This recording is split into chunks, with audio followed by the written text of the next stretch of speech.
Obrigado, Sr. Ricardo. Quando o Sr. Ricardo me liga, às vezes por algum motivo para a gente conversar, eu sempre atendo e falo: fala, mestre, porque não há como vê-lo. Subir aqui e falar para vocês não deixa de ser sempre um desafio, porque eu olho para a plateia e vejo pessoas que estão nessa doutrina maravilhosa há muito mais tempo que eu, que sabem dessa doutrina muito mais do que eu. Realizo pequenos estudos, pequenos desafios que eu me proponho de coisas que eu ainda não entendo da doutrina. Depois de passar por 11 seitas e religiões, tenho me fixado no Espiritismo e encontrado nela um conjunto de tudo o que eu vi, todas muito, muito belas.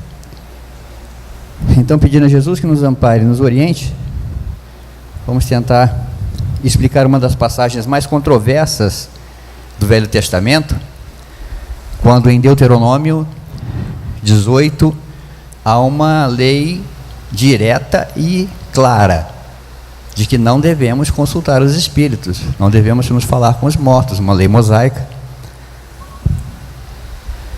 E com isso nossos detratores nos atacam sempre, nos questionam sempre, né? Falar atacado é uma coisa meio de guerra e não é bem assim. Quando isso se dá no nível filosófico, eu adoro conversar. Quando se radicalizam, eu começo a falar do Flamengo e tal. Né? Esse assunto não é tão incomum, já se falou muito sobre isso. Mas como diz meu companheiro Alexandre, toda palestra dá para se aproveitar alguma coisa, né, Alexandre? Dá para aproveitar para botar o WhatsApp em ordem, né? Dá para aproveitar para tirar uma sonequinha lá no fundo. Dá para aproveitar até para prestar atenção. E aí a gente acaba aprendendo alguma coisa. E essa atenção é necessária porque eu vou tocar em temas bastante delicados, temas sagrados. Mas vamos falar de textos escritos por homens, apesar de sagrados.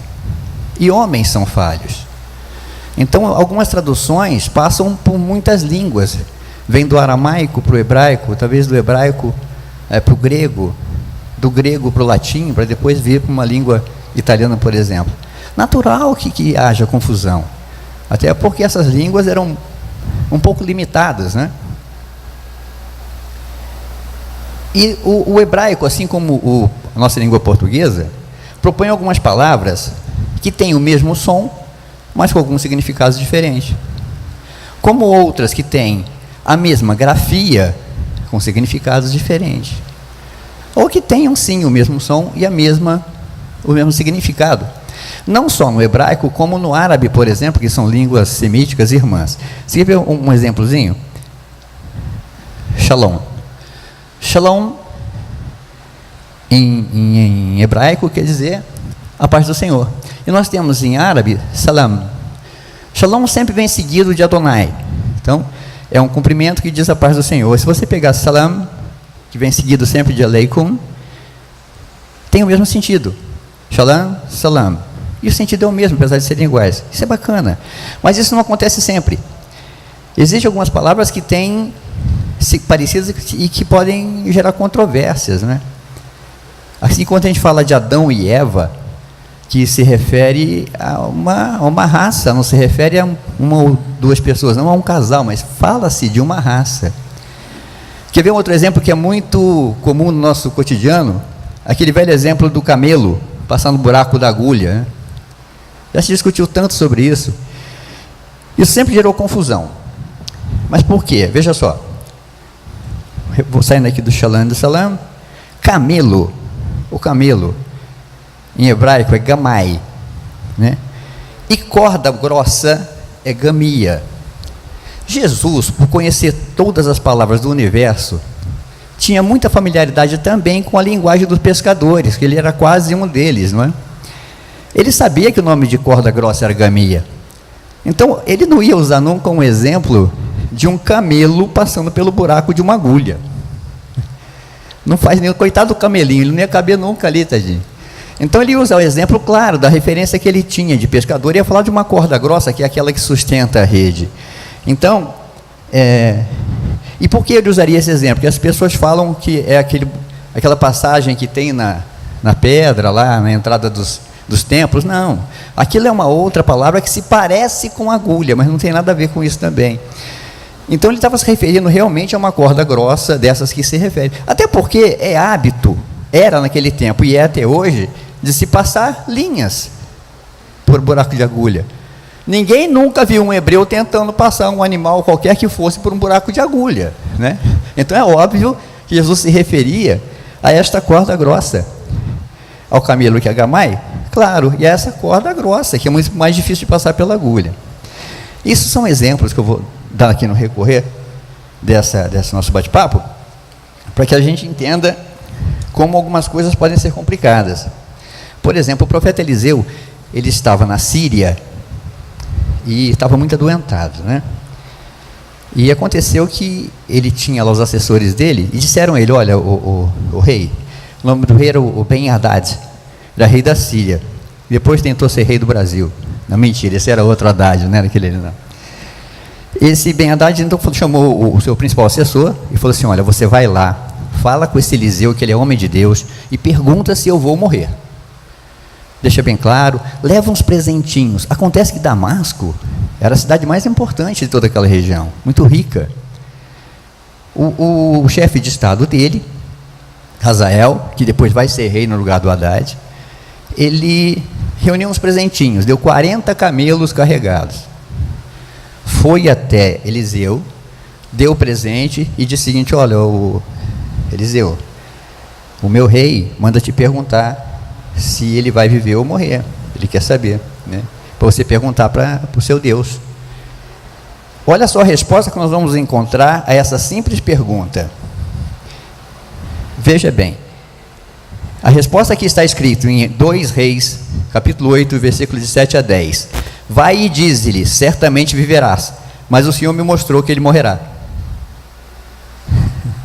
Vocês acham que é essa a resposta? Se fosse, ia todo mundo com a cara do Zé aqui, ó. Não entendi nada, né? Exatamente isso, porque tem aí um pequeno erro de grafia, comum nesses processos todos de traduções que nós vamos encontrar no Velho Testamento. O que acontece? Em aramaico, tem essas duas palavras. Você vê que elas começam com a mesma letra. No aramaico a gente lê daqui para lá, tá? De direita para a esquerda. Então você vê que a primeira letra inicial é igual, só muda a segunda. Nessas duas palavras, a pronúncia é lo, tanto para uma quanto para outra.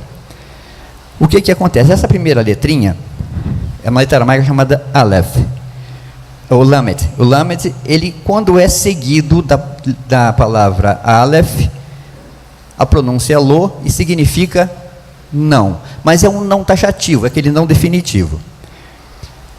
O mesmo Lamed, se ele for seguido da letra Vaf, a pronúncia é lo. Sabe o que significa? Para ele, a ele. É mais ou menos com aquele nosso amassemos e amássemos, né? Se você tirar o acento, vira amassemos. E Deus disse para que nos amássemos, não que nos amassemos uns aos outros, né? Se bem que quem tem mais de 50 como eu, vai lembrar que dar uns amassos não era tão ruim assim, né? Era um tempo bom aquele. Pois bem, isso causou um problema muito sério, porque você imagina, e a confusão continua, porque o emissário do rei volta, e ainda continuando em Reis, fala para o rei o seguinte: não, ele falou que o senhor vai viver. Quer dizer, ou esse emissário, ou o profeta eram mentirosos, porque o rei morre no dia seguinte. Entendeu? Então, esse erro persiste nas traduções da Bíblia. Existe uma tradução, uma das mais recentes, que já foi substituída, mas na maioria das traduções, esse erro ainda encontra lá em 2 Reis, né? Porque certamente, o que o profeta disse para Hazael foi o seguinte: ó, vai e dize-lhe, lo, que certamente lo, não viverás. Entende? Então as duas pronúncias têm essa. Isso deve ter dado uma confusão danada, porque vocês imaginam o seguinte: o rei está ali, querendo viver, que ninguém quer morrer. Manda o seu homem de confiança, ele vai lá e volta, ó. O profeta lá falou que o senhor vai viver, mas Deus falou que o senhor vai morrer. O que o senhor quer que eu faça? Vai lá e pega pelo menos uns 20 camelos de volta. Porque não vou dar camelo para um cara que não sabe o que está falando, né? E pode ser pior, porque ele volta com os camelos, e aí o rei, ainda com um pontinho de esperança, fala assim, isso se fosse traduzido como está em Reis, tá? fala para mim textualmente o que foi que esse profeta disse. Aí o emissário ia falar assim: Lolo, volta lá e pega os camelos de volta, não vou dar mais nada, nem uns 20 também para fazer. E nessas traduções acontecem coisas que acabam sendo até engraçadas.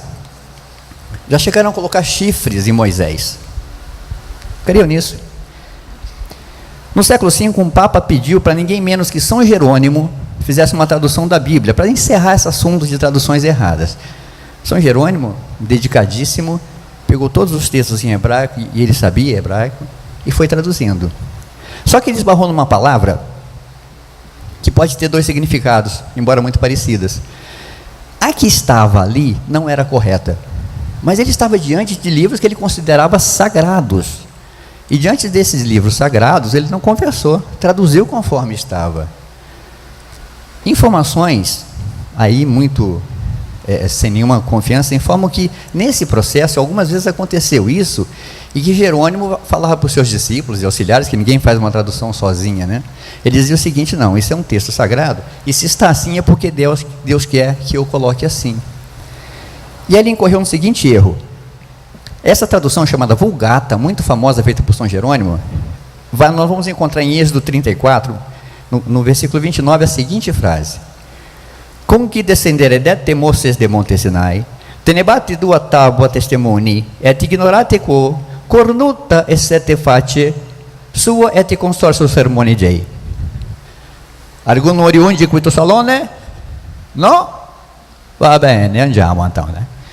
Quando desceu Moisés do Monte Sinai, tendo nas mãos 2 tábuas da lei, ignorava que haviam chifres em sua face, na sua presença e conversa com Deus. Mas por que chifres? Ele ia colocar chifre na cabeça de Moisés, gente. Que faz sentido isso, né?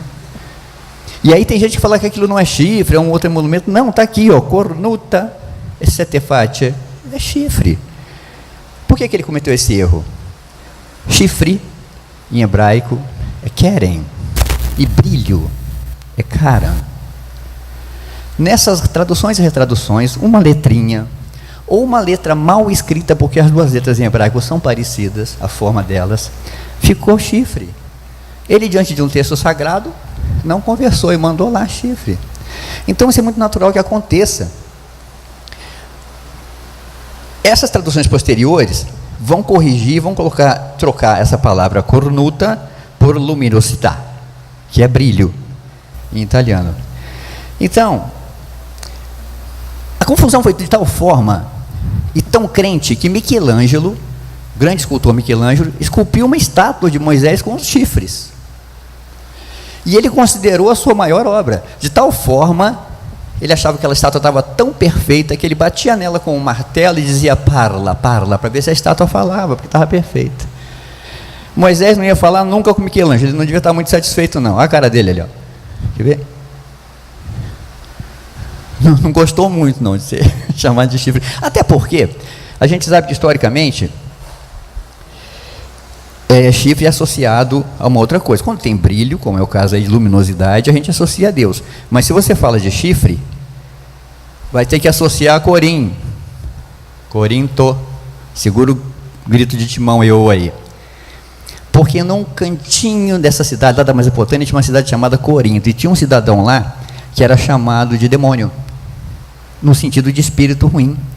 Porque ele saiu daquele cantinho da Macedônia, conquistou quase toda a Europa, conquistou o Afeganistão, o Egito, só não dominou a Índia, porque ele não conseguiu entrar lá, porque era protegido por uma manada de 20.000 elefantes.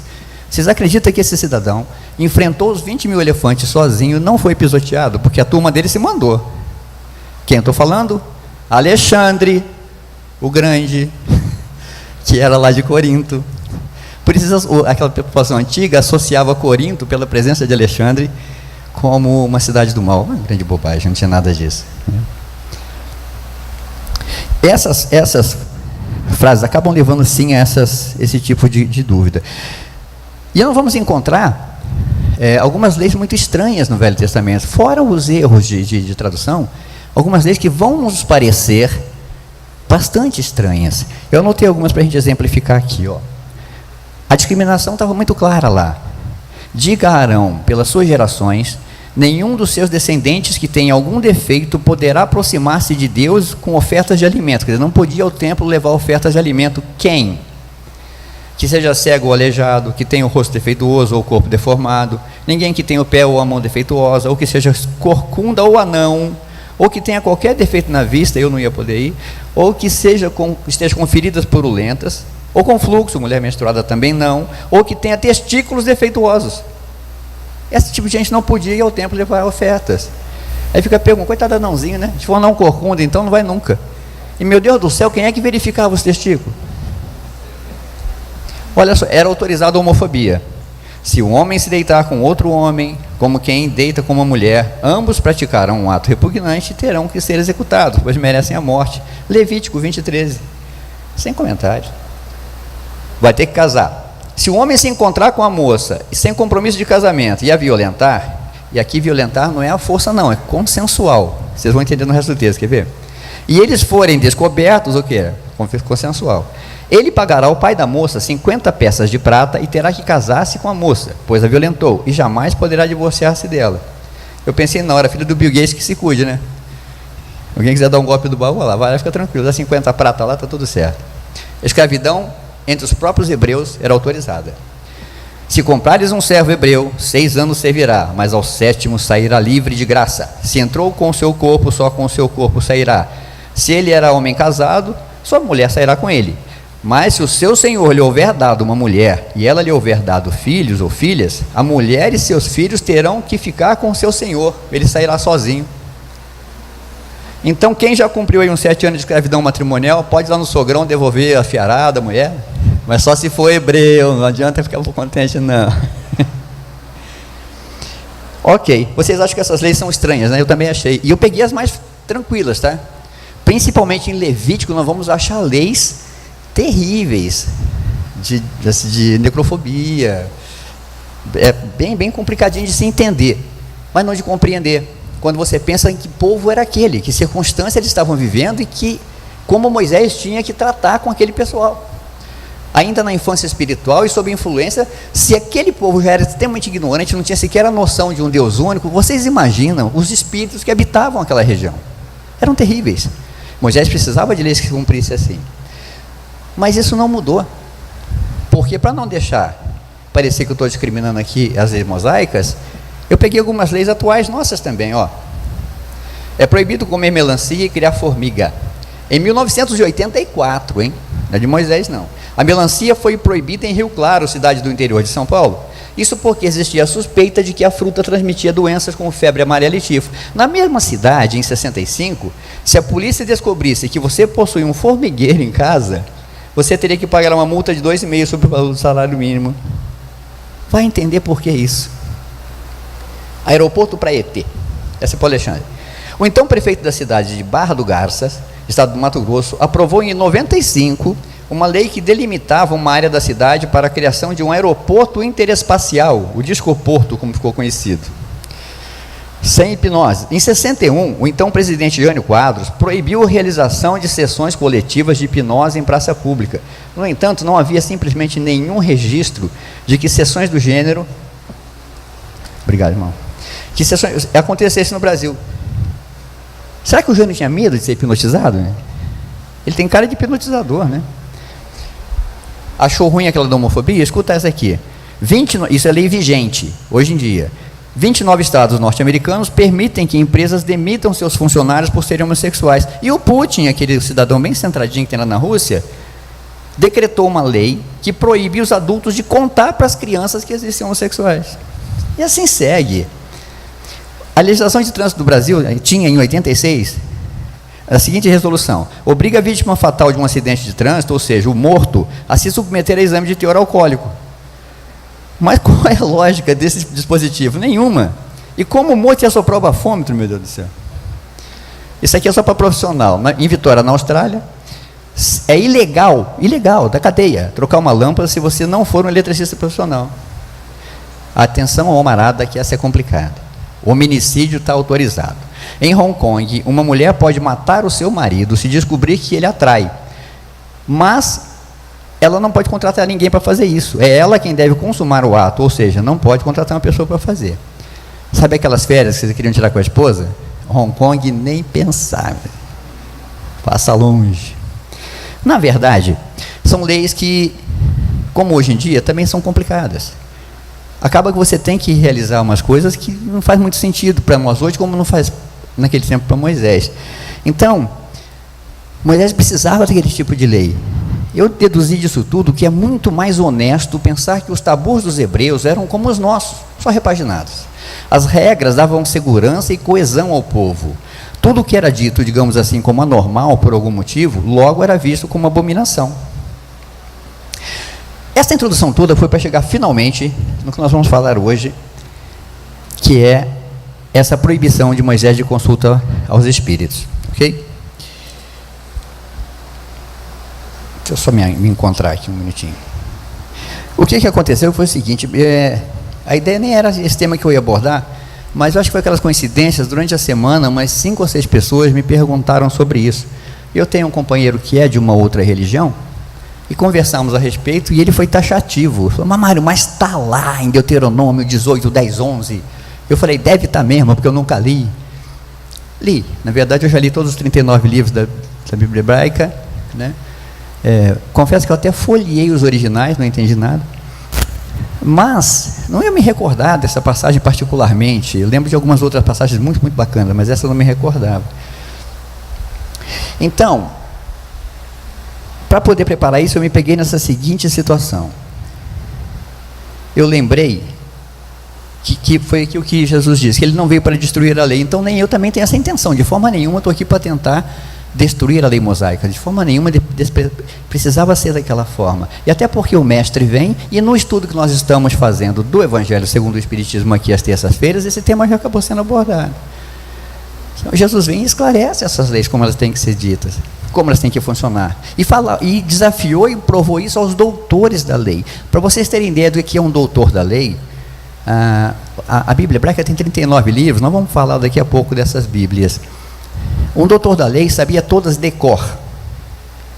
Para se tornar um doutor da lei, ele tinha que declamar os 39 livros para um corpo de jurados. E aí se errasse uma letra. Esses caras sabiam muito. E Jesus tirava de letra todos eles. Vamos falar então um pouquinho dessa Bíblia, para a gente entender o que é o Deuteronômio, para a gente, por que essa lei está escrita lá, tá ok? A Bíblia, como eu disse, ela é composta da seguinte forma. A Bíblia hebraica tem 39 livros. São todos os livros escritos na língua considerada divina, que é o hebraico.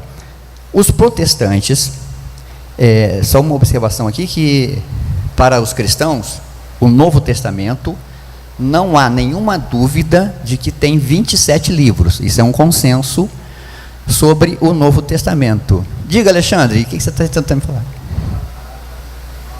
Falar um pouco mais devagar? Valeu, obrigado, filho. Então, a Bíblia do Novo Testamento, nós temos 27 livros. A Bíblia hebraica tem 39, que é o Velho Testamento. Os protestantes pegaram os 39 livros da Bíblia hebraica, juntaram os 27 do Novo Testamento e constituíram essa Bíblia protestante do Lutero. A Bíblia católica acrescentou 7 livros aos 39, porque esses livros, embora escritos em gregos, foi considerado pela Igreja Católica Romana como canonicamente corretos. E ainda tem mais algumas passagens de Esther e Daniel, e formam 73 livros. O que tem em comum essas 3 principais Bíblias do mundo? O Pentateuco hebraico, a Torá. A Torá é composta pelos 5 primeiros livros do Velho Testamento. Então, se é do Velho Testamento, ela consta também na Bíblia protestante e consta também na Bíblia católica romana. Que livros são esses? O primeiro livro é Gênesis, que trata da criação da terra e da genealogia dos patriarcas. O segundo é Êxodo, que narra a fuga do povo hebreu do Egito. O terceiro livro, Levítico, era para andar mais rápido esse negócio aqui, que traz instruções específicas aos sacerdotes, é o que tem mais leis. O quarto é Número.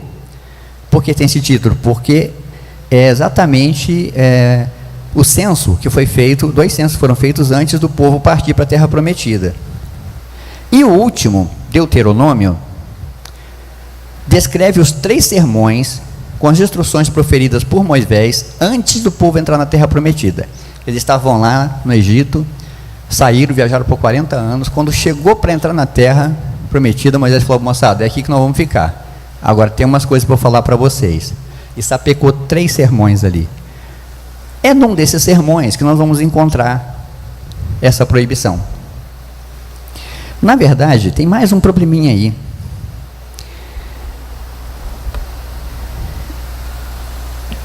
Segundo esse livro, porque eu fiquei pensando o seguinte: por que ele ia apresentar isso exatamente no último livro, se era assim uma lei tão importante? Porque Moisés precisava primeiro determinar àquele povo que existia um só Deus, porque eles estavam sob a influência do Egito, né? Que eles viveram muito tempo escravizados, com aquela proliferação de deuses. Então ele primeiro reúne todo mundo para provar que é um só Deus que existe, e depois ele vai então o restante.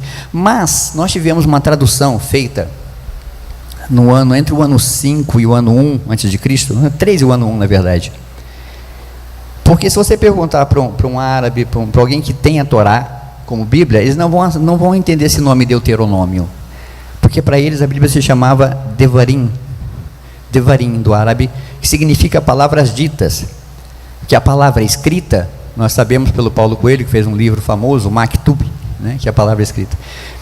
Devarim é palavras ditas. Por que deram esse nome?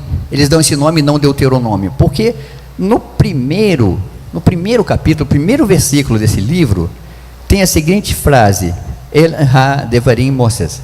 Ou seja, essas são as palavras ditas por Moisés. Portanto, palavras ditas, Devarim.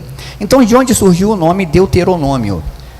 Na tradução, teve uma época lá, nesse período que eu falei, entre o século 3 e o século 1, que se reuniu todos os livros sagrados, foram para a Grécia e traduzir para o grego, que era a língua bacana da época, meio que o inglês de hoje, para fazer essas traduções.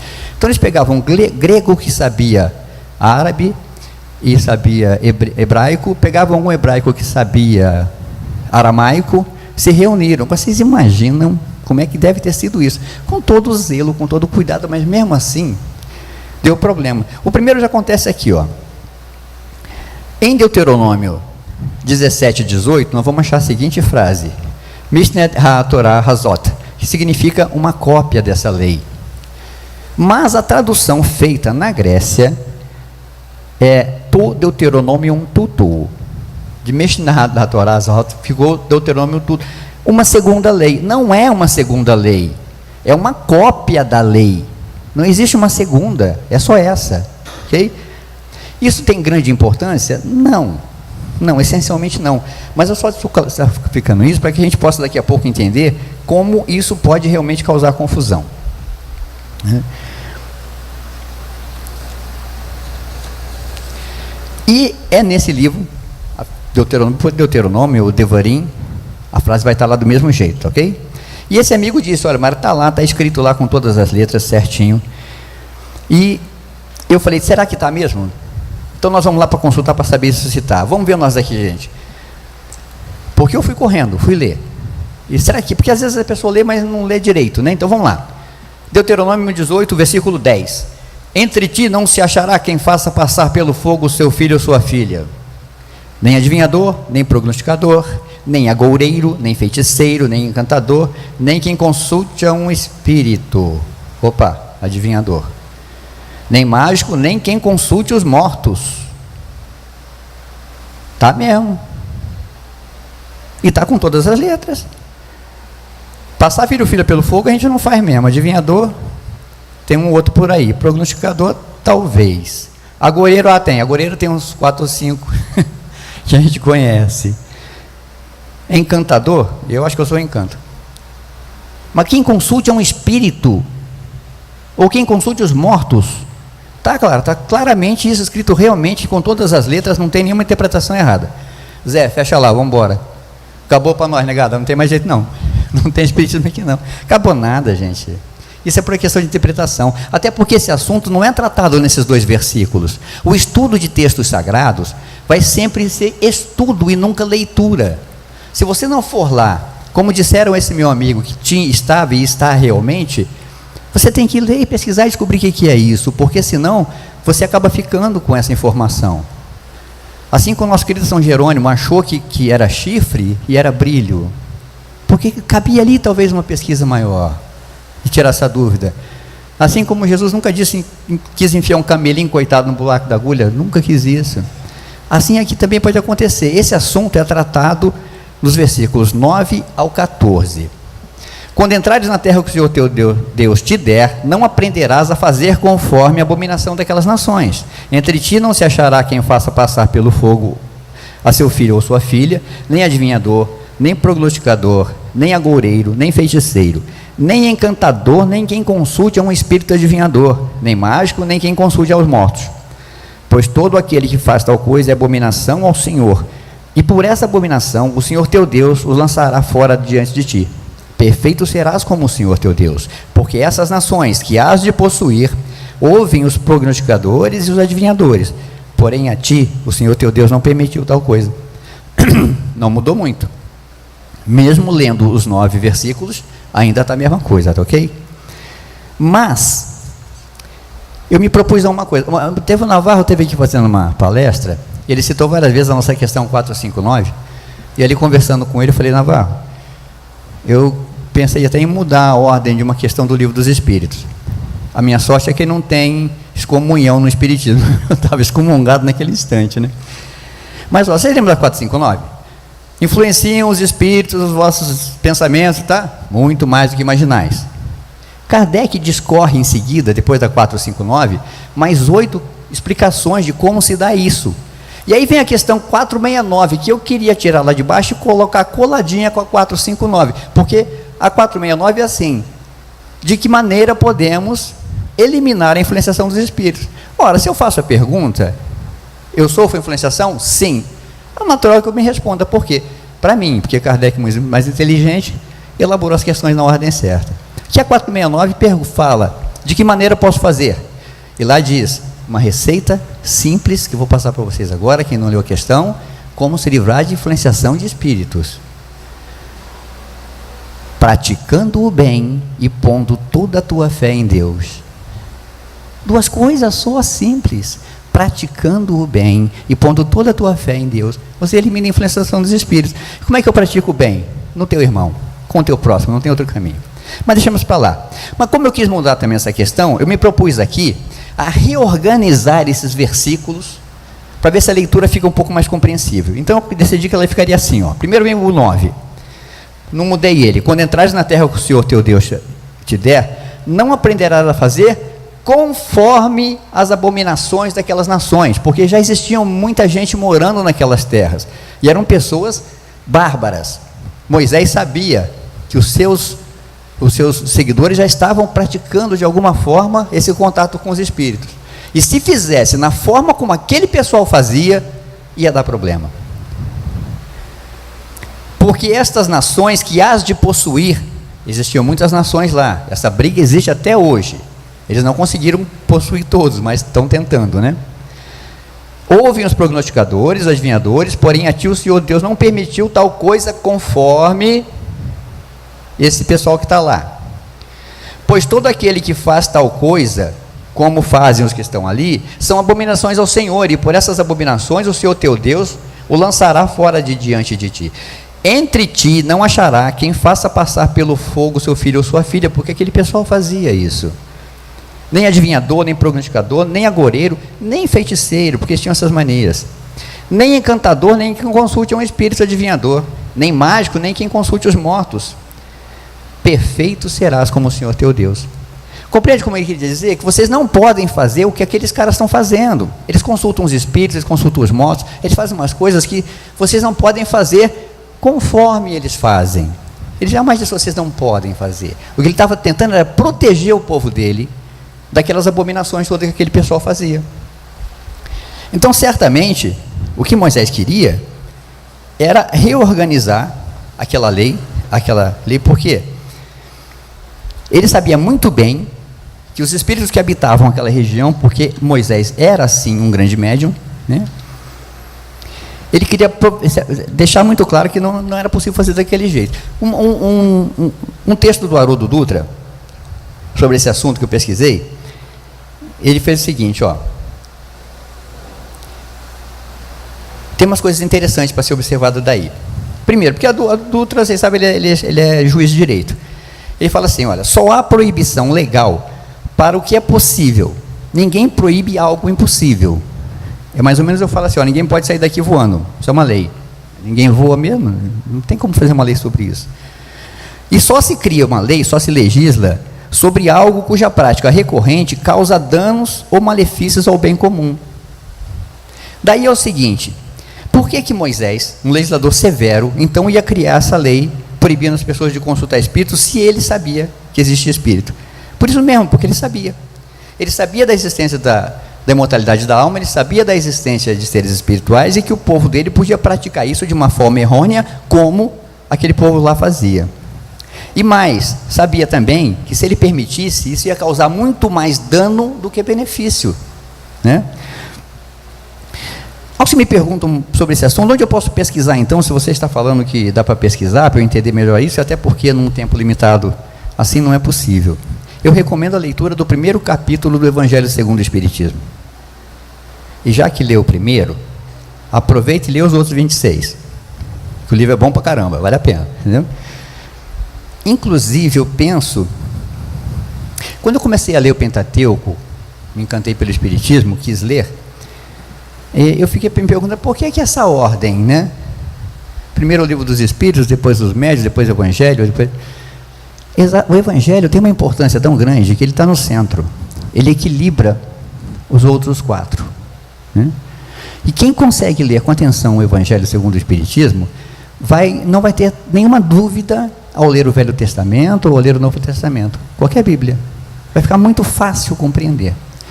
Mas para compreender o Evangelho, você primeiro precisa ler o livro dos Espíritos, porque o que Kardec fez? Nos falou o que é Espiritismo. Olha, o Espiritismo é isso, os espíritos é esse aqui, existe uma comunicação, os 2 mundos, dos invisíveis e o nosso mundo encarnado, o dos desencarnados, essa relação existe, ótimo.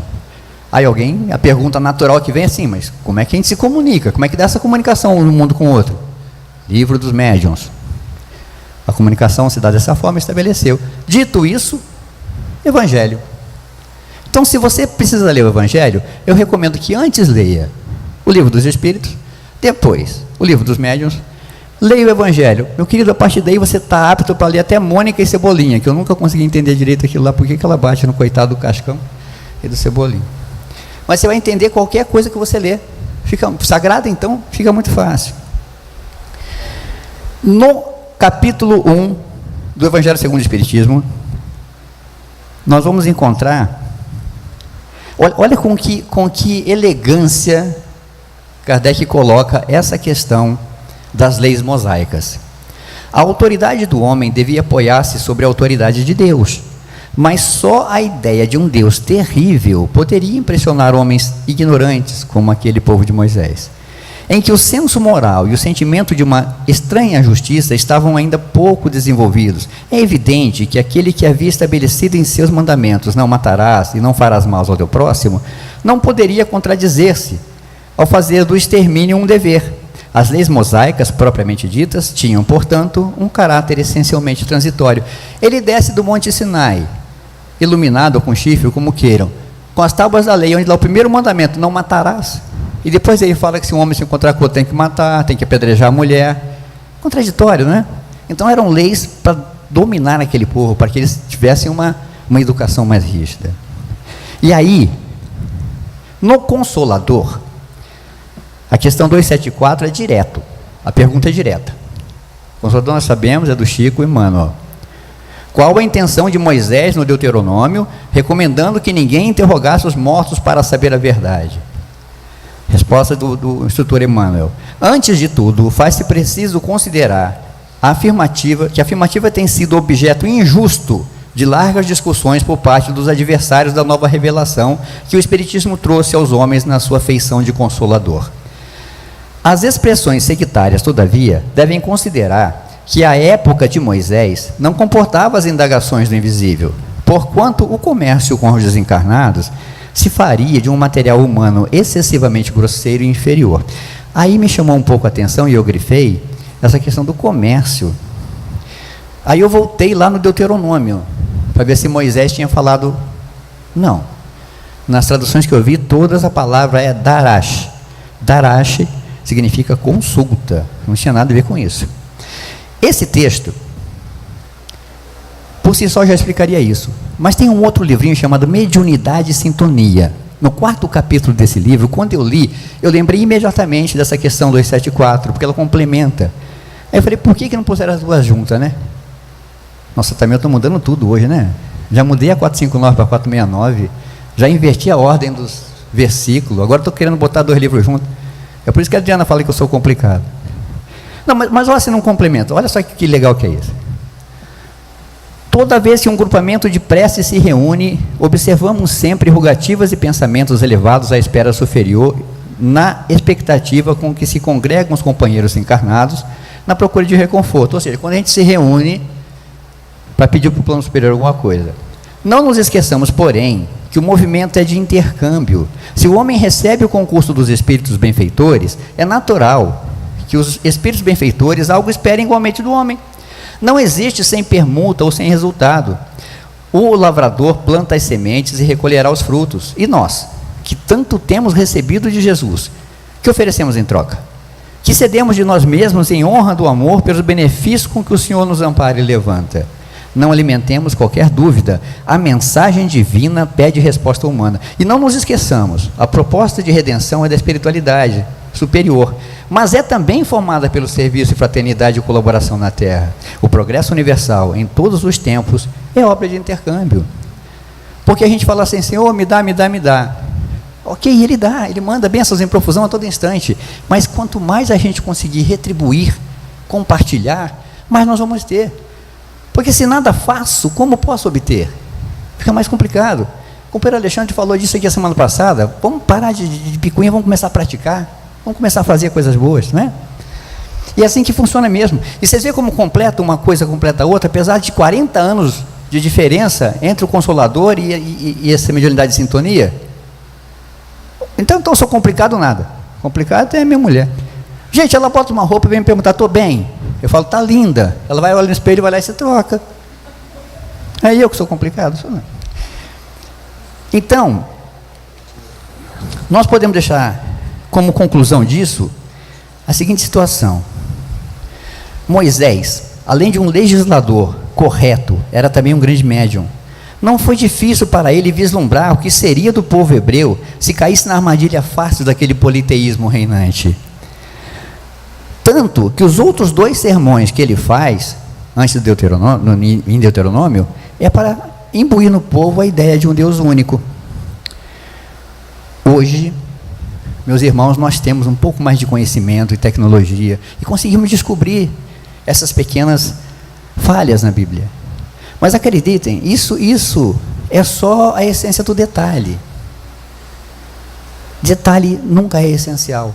Mas a gente chama isso na literatura de essência do detalhe. Quando você dá essência para um detalhe, você perde o conteúdo. Eu não quero saber se era um camelo ou se era uma corda. Para mim o que importa é a mensagem de Cristo sobre a predominância da matéria sobre a alma, que era o que acontecia com o rico, e que acontece ainda hoje. Então estar na essência desse ensinamento é o que nos importa. Moisés, ao proibir que aquele povo fizesse isso, ele os resguardou, porque ele sabia da inferioridade absurda daqueles espíritos que reinavam ali, e havia médiuns entre eles, e esses espíritos se aproveitariam desses médiuns, porque acontecia isso com aquele povo bárbaro que vivia lá. Ele dizia, olha, Senhor, eu quero que a minha colheita seja boa, mas quero que o meu vizinho pegue fogo, porque eu quero me dar bem, e ele não gosta dele. Aquele espírito terrível falava, tá bom, você quer fogo? Então lança no fogo o teu filho, eu vou te fazer o que você quer. E o cara ia lá e tacava fogo no filho. Moisés sabia disso, acha que ele ia permitir que o povo hebreu fizesse isso? Não ia permitir. Foi uma prova de gentileza, de amor, de carinho com o seu povo que Moisés fez, mas hoje não. Hoje nós temos uma doutrina que nos traz a possibilidade dessa comunicação, como eu disse, que Kardec coloca primeiro nos explicando no livro dos Espíritos como é que existem esses 2 mundos, depois no livro dos Médiuns como é que se dá essa comunicação, com algumas observações bastante duras, de verificação desses conteúdos. Mas hoje sim temos essa capacidade e de entender, inclusive, o Velho Testamento a partir desse ensinamento da doutrina espírita. E diante disso, diante dessa capacidade que a gente tem de nos restaurar, eu segui a seguinte conclusão depois desse estudo: que a nossa relação com Deus se estabelece no Mestre Jesus e se dá em maior ou menor quantidade pelo amor que possamos ter pelos nossos irmãos, estejam eles encarnados ou desencarnados. Porque, meus irmãos, acreditem, se vocês pegarem os 39 livros da Bíblia hebraica e apertarem e condensarem, o que vai sair é assim: amarás a teu Deus de todo amor, do teu coração, e ao teu próximo como a ti mesmo. Porque se pegarmos a Bíblia, que contém os mandamentos da língua hebraica, e mais os 27 mandamentos do Novo Testamento, dos nossos queridos irmãos evangélicos, e se apertarmos, e se condensarmos, e registrarmos em uma frase, será: ama teu irmão como a ti mesmo. E se pegarmos a Bíblia Católica Romana, com seus 73 livros, e pusermos numa prensa e apertarmos, a última frase que restará será: ama teu irmão como a ti mesmo, encarnado ou desencarnado, porque nós somos espíritos igualmente. Se queres ter uma vida boa, se queres entender essa comunicação, ama teu irmão. Faz por ele, entenda que ele tem o caminho dele, ele não tem que ser igual a você. E se ele está seguindo por um caminho que não é o mesmo seu, deixe que ele siga. E se você tem certeza que o caminho dele está equivocado, torne-se exemplo para que ele perceba isso. E se mesmo assim ele não perceber, mantenha-se feliz, porque quando ele voltar, você deverá abraçá-lo. Que bom que você voltou para o caminho correto. E se foi você que estava no caminho errado, retorne e abrace teu irmão e fale: muito obrigado pelo exemplo que você foi para mim. É assim, amando os nossos irmãos, porque a nossa relação é puramente espiritual. Não existe comunicação espírita de coisas materiais. Eu, quando vejo aquilo ali, transmissão para problemas físicos, eu entendo o que é isso. Não há mal físico que não provenha do espírito. Então, se você está com algum problema no seu... Eu estou com... não consigo perdoar. Eu estou com uma fixação sobre alguma coisa, isso está me causando dores de estômago, dores de cabeça. Vem aqui naquela sala ali, que é para esse tipo de problema que ele vai curar. Ele não quer que você peça para cicatrizar uma ferida que está aberta. Ele não quer que tire de você uma dor de cabeça. Não é isso. A cura é espiritual. Na medida em que o seu espírito se restabelece, o seu espírito se recompõe e você se torna uma pessoa mais saudável. Agora, há doenças que foram colocadas para a nossa própria prova. Jesus, quando por 2 vezes foi chamado para socorrer Lázaro, disse: o que acontece com Lázaro é para provento de sua alma. Mas tanto insistiu que ele foi lá e depois o ressuscitou. Diante dessa explicação de Moisés, que o Espiritismo vem trazer e elucidar, de que não há nenhuma proibição, pelo contrário, há permissão, mas ele deixa muito bem asseverado que isso se dê no campo espiritual, no campo do amor, da caridade, da fraternidade, e nós espíritas temos essa capacidade de fazer. Então, diante disso, e no amor que você tem que ter pelo seu irmão para conseguir essa relação com Deus, eu convidei um grande amigo, e junto com ele, deixo-lhes essa última mensagem. Que Deus nos abençoe a todos.